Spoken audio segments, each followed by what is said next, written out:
and welcome back to Building with the Boys. It's time for our weekly catch-up. Been a busy week, really busy, both for modelling and just in life in general. It's been a hectic one. But modelling, we'll start with that. We got the Disney Doll's House. So we got 7, 8, 9 and 10 of the Disney Doll's House. That thing's really taking shape now. I know, again, it's not for everyone, but it's just a nice build, man. It really is, and it's very chill when it comes to building. It's kind of a stress-free, very chill build, and I like it, man. I really like it. But it's starting to take shape now. You can actually see it in the background. We're starting to actually put the walls together on some of this, and actually getting some structure now, which is good. It's not the fastest progress in the world, but that thing is about to start to accelerate significantly. But it's been good, man. I'm really enjoying it. Just cute little thing. And I would honestly recommend it if you're looking for something a little different to do. It's a good one, man. It's a nice little zen build. It's very, very chilled.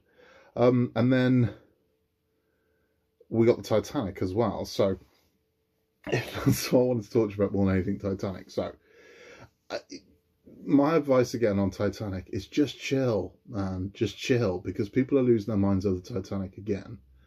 And I'll show you why. Take a look at this picture and I'll tell you what's missing from, well, what people think is missing from the Titanic.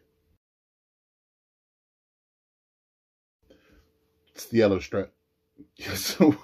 So we had our first white parts of the hull turn up, and it's got no yellow strip painted on it. That doesn't mean anything. We're reading too much into this. So there's been, people losing their minds over, where's my yellow strip? There's no yellow strip. And I'm like, yet. There's no yellow strip yet. Now, we don't know what they're going to do. We don't know if a water slide transfer is going to come with this, if it's going to be a decal, what kind of decal it's going to be, if there's going to be a piece that attaches to it. We don't know. Because, fellas, we are 8 parts in to a 140 part build.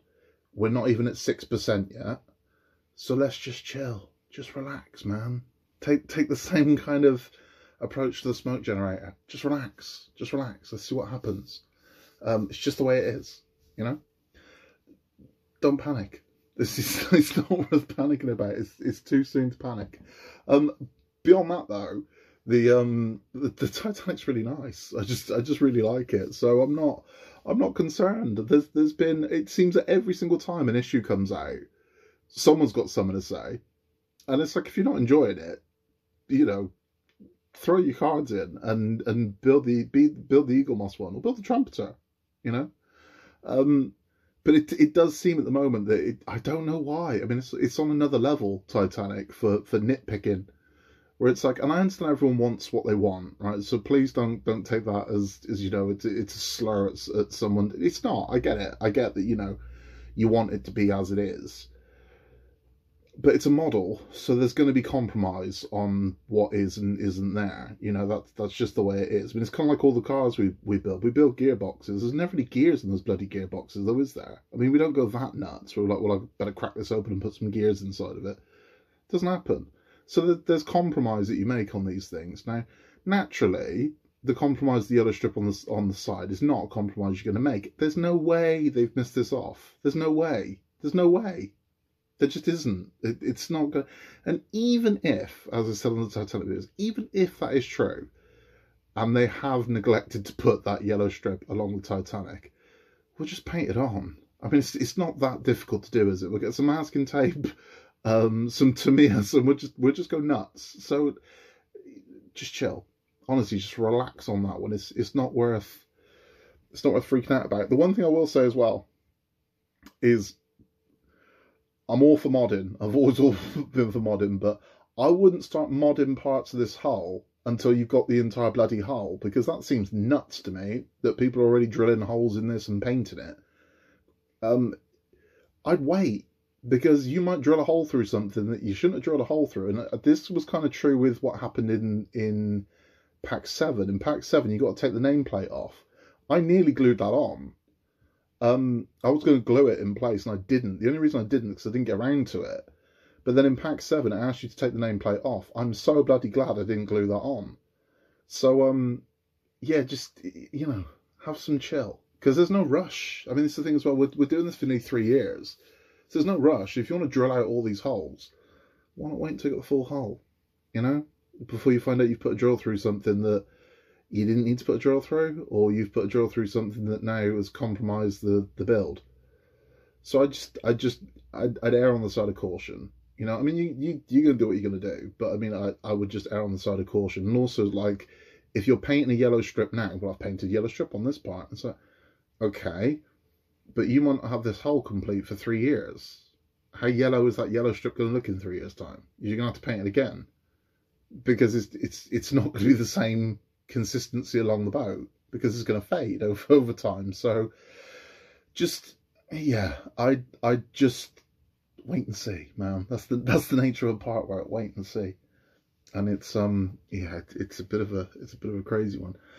During the Disney Doll's House build, I mean, I it's hard to shut me up. I talk a lot on my videos, but I mean, I know it's not for everybody, but some people is, some people like it. I just talk.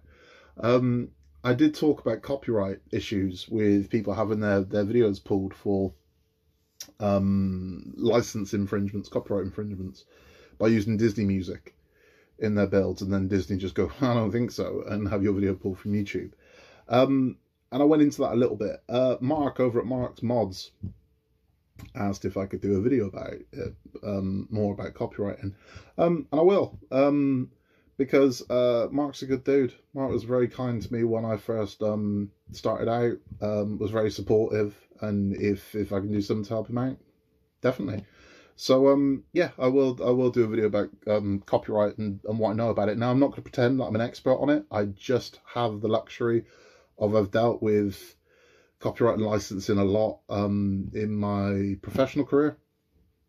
But the one thing I will say is I have had the luxury of working for companies that have got very good legal departments. So the minutiae of the legalities is all them. So when it comes to the certain rules and bylaws and things like that, I can't help you there, but I can definitely give you a breakdown of why you can use something, why you can't use something else, and some of the weird things that happen with copyright. And there's some very odd copyright traps, which I think is relevant to what we do with pop culture and things like that, definitely, because there are models that we'd like to build that probably are never going to see the light of day because they've fallen into a weird kind of copyright trap.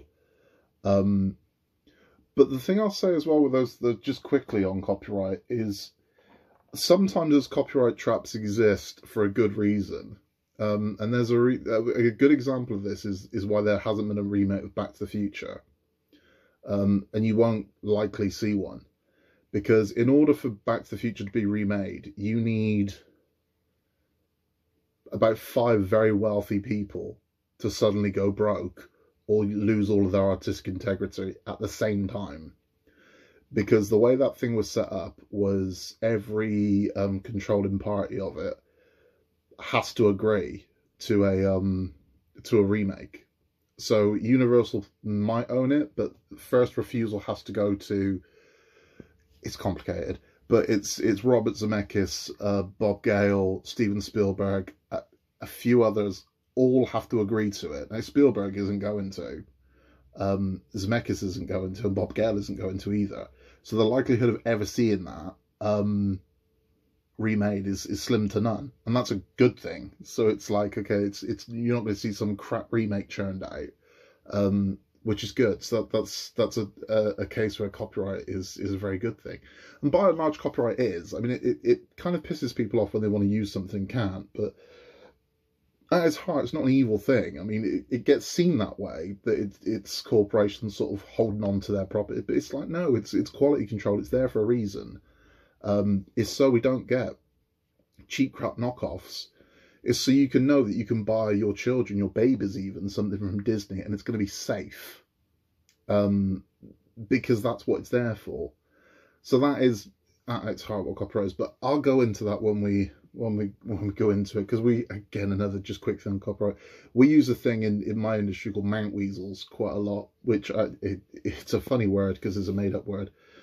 But a mount weasel is a piece of false information intentionally put into something. And the reason why is because if someone rips you off, you can prove it because you've created a piece of false information that means nothing to what they're doing. And the word mount weasel comes from the first example of this was put in a thesaurus. It was a woman, I can't remember her name, but it was something, mount weasel was her name. And she was a photographer, and it was done. So if somebody lifted your entire thesaurus, it would be hard to prove that they ripped off your work. However, if one of the entries in your thesaurus is completely false, you can prove it. Mount weasels. So that's what we do. So on say a design drawing, you'd put a screw hole that has no purpose at all, no purpose or use whatsoever, just a random kind of screw hole, or you put a weird angle on something for no reason. So when you're making it in-house, you just admit that. But if somebody's stolen your design and it turns up with a screw hole, and they go, we know you stole it from us because that's a mount weasel. And that's how it works. So it's interesting. There's some interesting stuff. But anyway, off of copyright. Back to modelling. We do Oz Loves Lego on the channel. My eldest son is just a Lego nut. He's obsessed with it. And one of the things he's into more than anything is the minifigures. He really likes the minifigures. And we've made it a dark art. So the blind bag minifigures, we can get a full set on launch day with no duplicates just by feeling the bags. Because we know what we're looking for. It's become our talent. We can squeeze a bag and go, yep, that one. And they go, nope, got that one. Yep, got that one. And we do that, and we can pretty much guarantee every time we'll get 12 in one hit without any duplicates. And we did that, last time we did that was just before Christmas, and we got all of the Marvel ones. It was the first one done Marvel minifig blind bags, and we got all of those. That video is on the channel. I mean, you can go and see that, and they're lovely. The ones they did for Marvel, they were all based on the Disney Plus TV shows. And there were some really good ones. They did like the Captain America Zombie, and they did the What If, Black Panther, Star-Lord, and there's some really cool ones in there. And the beauty of those figures is they will become rare because they've never appeared in sets. So a lot of these just tend to be one and dones. The reason I'm bringing it up is because Lego actually posted on Friday this teaser on their socials. So that's Lego basically saying that the next minifigure series that's coming, I think May, is the Muppets. And again, it's the first time any of these characters has appeared as a collectible, buyable minifig. But they haven't released official images of which characters you're getting yet. However, it's been leaked. So these are the Muppets.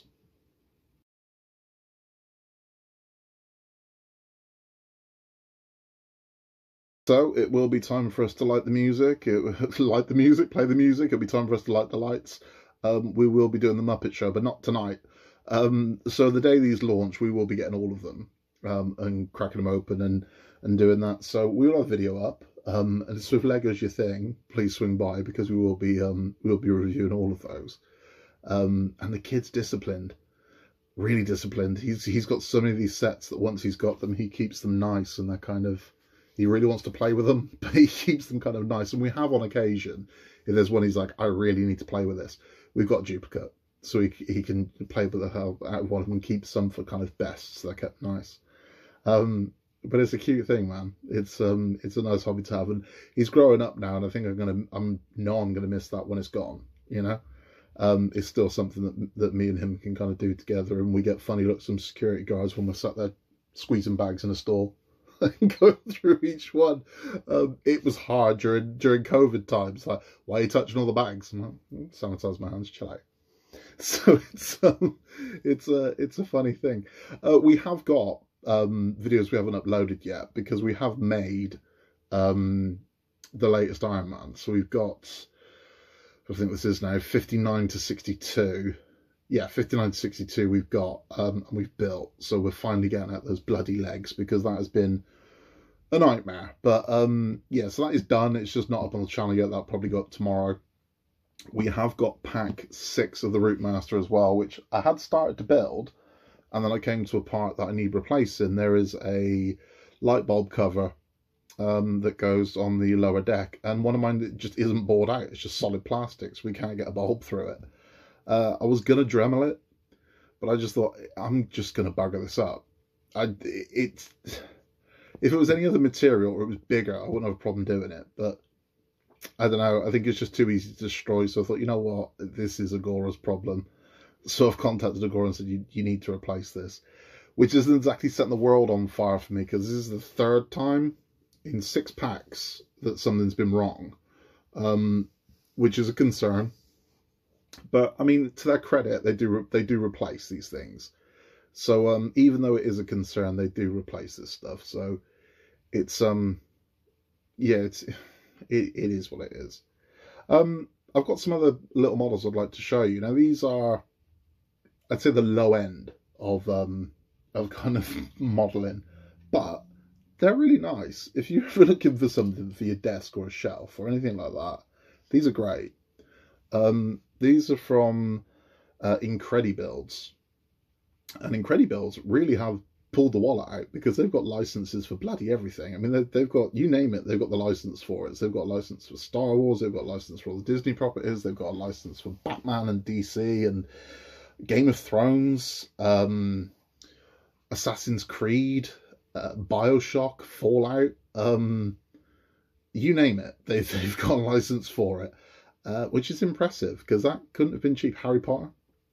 I've got 2 I'd like to show you, and again, these aren't, you know, these aren't amazing. These are certainly not screen. They're wood, so they're certainly not screen accurate, but they're nice little builds. And honestly, for an afternoon build, just something for a shelf or a desk, or they're gorgeous. Take a look at the 2 that I've got, and yeah, just something I want to share with you.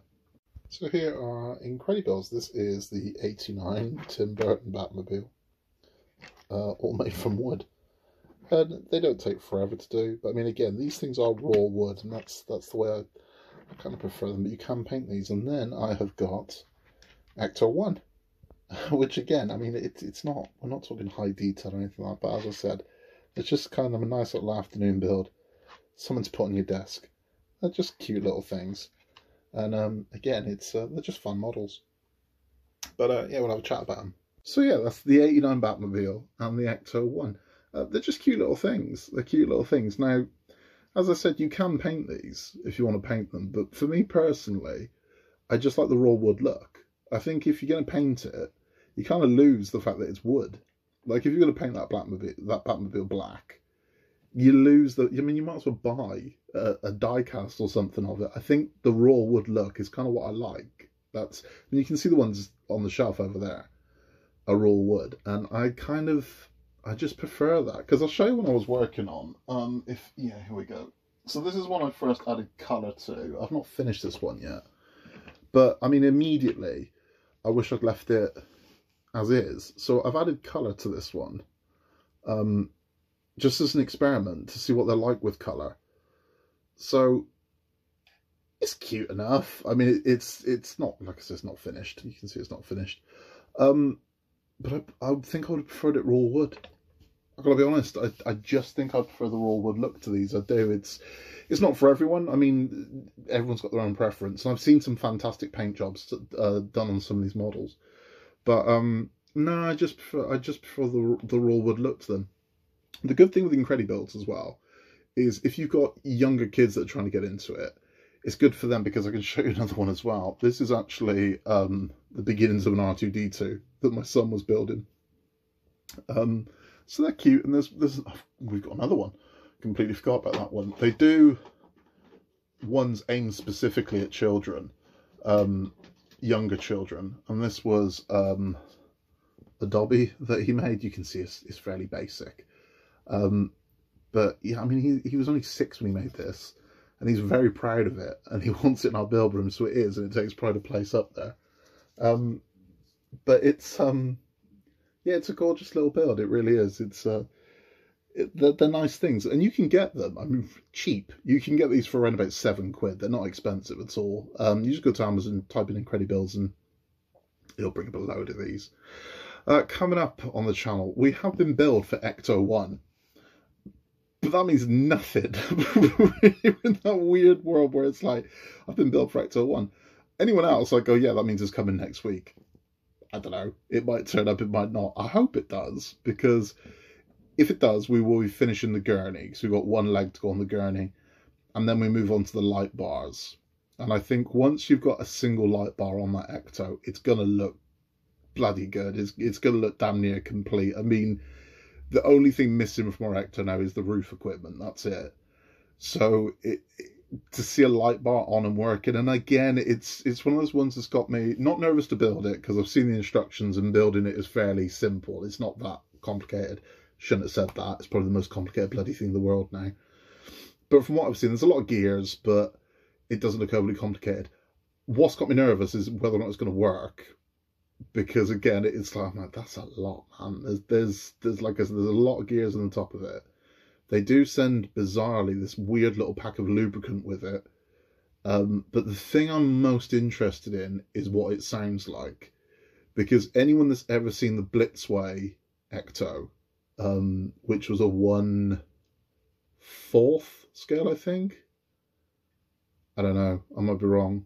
It was huge. It's bigger than it's a lot bigger than the Eagle Moss. It's massive. 1/5. I don't know. It's bloody big. Put it that way, really big. But the light bars on top just sound horrendous. If you've not heard it, check out a YouTube video. Someone's got one of the Blitzway Ecto 1, and it just sounds like gears grinding. Like, honestly, it makes it's a horrible noise. It's louder than the actual sound effects coming off it. You can just hear this constant grinding of those things, and it's bad. I'm hoping ours isn't going to do that. But again, as I say that, as I've said before, mine's going in a glass case. So again, the times it's going to be lit up are going to be minimal. So it is what it is. Another one that came up on last week's was I was said about kind of what ultimate builds have been. I mentioned Johnny 5 from Short Circuit. A lot of people reacted to that, and I'm like, okay. The reason why I don't think you're going to see Johnny 5 anytime soon, you might. I mean, this is the thing. It's plausible, but doing a bit of digging into Short Circuit, because I was kind of like, why haven't they done a Johnny 5? It seems obvious. I did a bit of digging, and there's a lot of reasons why I think we haven't had a Johnny 5. One of them, which is the main kind of, that'll be why, is because a remake of Short Circuit has been in development hell for about nearly 10 years. So it's moved around 3 different companies. As a result of that, you question who's got the rights to Johnny 5 and who hasn't at this point. Because 3 different film companies have licensed it from TriStar, own the rights to it. But since then, it's gone to 3 separate production companies that have bought the rights, and then their time's expired and someone else has bought it. And it's just sat and it's not actually became a movie. And the last place it went to was, I can't remember the name of the company, but it went there in 2020. So it's been in development there for 2 years. And the only thing they've said about their remake is they're putting a Latino spin on Short Circuit. I don't know what that means. I have no idea what that means, but that was the only press release was a Latino spin on Short Circuit. I don't know. So there's that. There's the fact that, again, if someone's about to release a remake of Short Circuit, one would imagine that they don't want everyone remembering what Johnny 5 used to look like, because in a remake, he ain't going to look like what he looked like in the original. He's not. The original is a very 80s robot. It's the most kind of one of the most 80s robots you can think of. And 80s robots had a very unique look. Funny enough, going back to the Muppets, if you saw the Muppet movie that came out a few years ago, they had a robot in it called 80s Robot that just looked like an 80s robot. They do have a very distinct look, 80s robots. So it is what it is. So it's unlikely that they'd say, oh yeah, sure, go and make one of the old one, even though we've got a new one coming out and you're going to detract from us. So that seems unlikely. And then the other one, which you might not think this is a reason, but trust me, it would be a reason, is the original Short Circuit hasn't aged well in regards to cultural sensitivities, because the character of Ben in Short Circuit, the character's Indian, but it's played by an Italian-American actor who's basically wearing blackface makeup. So how do you promote that in magazines? You know, because you couldn't really not mention the character, but TriStar are not very eager to go, oh yeah, do you remember when we did this? So it's not aged well. It really hasn't. But I mean, not as bad as, I mean, in that same year that Short Circuit came out, there was a film came out called Soul Man, which was terrible. I mean, that's aged really badly now. About a white guy pretending to be black to get into university. Terrible, but it happened. So yeah, these are all things that are probably going to lean into the reason why you're not seeing this movie. And then coupled with the fact as well that time has been very kind to Short Circuit with regards to how we remember it fondly, not with the sensitivity culturally, but how we remember it fondly. I mean, the reality of it is Short Circuit was a moderate success. It ranked, I think, 21 the year it came out. It was the 21st highest grossing film, which means it was pretty average. But we remember it being a lot better than it was, I think, is a fair thing to say, because the robot's cool, the film's all right, but the robot's cool. And so it was a moderate box office success, but then the sequel absolutely bombed. I mean, the sequel was a complete bomb. Which again, when you're looking at it going, oh yeah, but it was cool, they're going to look at it going, did anybody actually like it? And those figures are going to say no. Even though now it's remembered fondly, the figures are going to say that it wasn't a success. So they're not going to do it, you know. These are all things that are going to lean into that. And then you got to look at it this way as well. I mean, as an example, that it means nothing, because this is what I'm about time looking kindly on something. The year Short Circuit came out, Highlander came out, and Highlander was the 98th highest grossing film of that year. It barely scraped into the top 100. But if you look at other movies on the list, there are movies in the top 20, you'll go, I don't even remember that. But everyone knows Highlander. Highlander is loved now as a movie, but at the time it really wasn't a success. It genuinely wasn't. I mean, the figures don't lie. It didn't do well. And there are lots of films like that.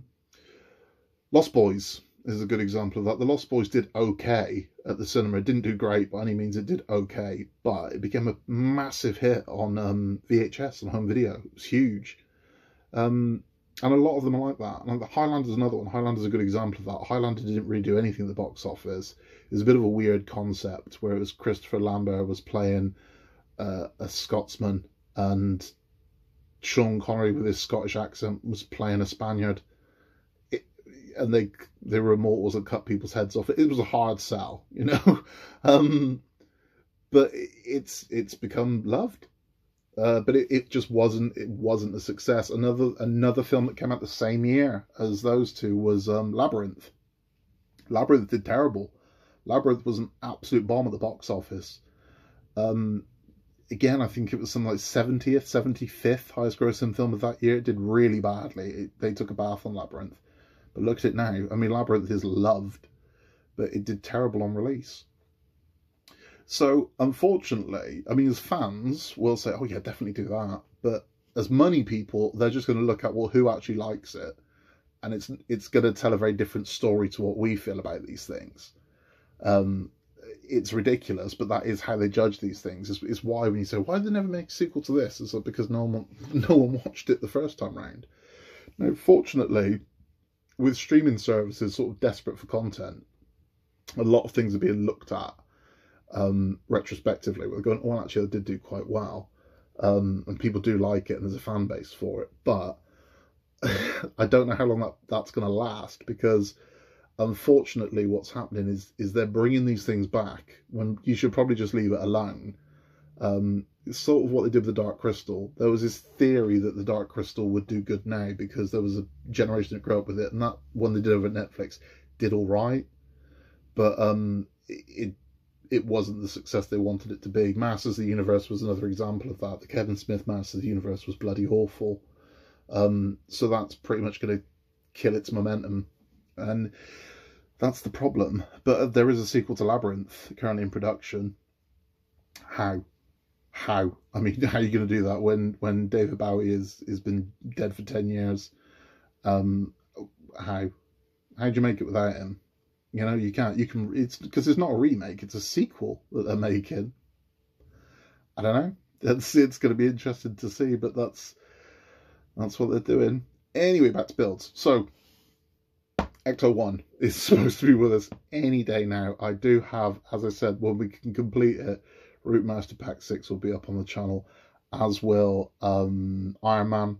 I will get that done and uploaded. And I think that's all we've got for next week. Pretty sure that's all we've got for next week.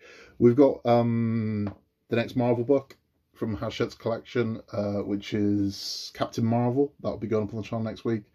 And we will be getting the next one, which will be issue 5, which is Wolverine, Enemy of the State. It's a kick-ass book. It's a really good book, so I'm looking forward to the kid reading that one.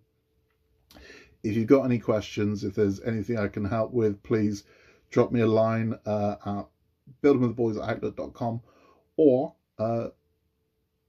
put something in the comments and I will try and get back to you as soon as I can. I'm really tired. It's really late on a Sunday night, and I've had a long week, so I'm going to say goodbye. And in a world where you can be anything at all, just be nice, and I'll see you next time.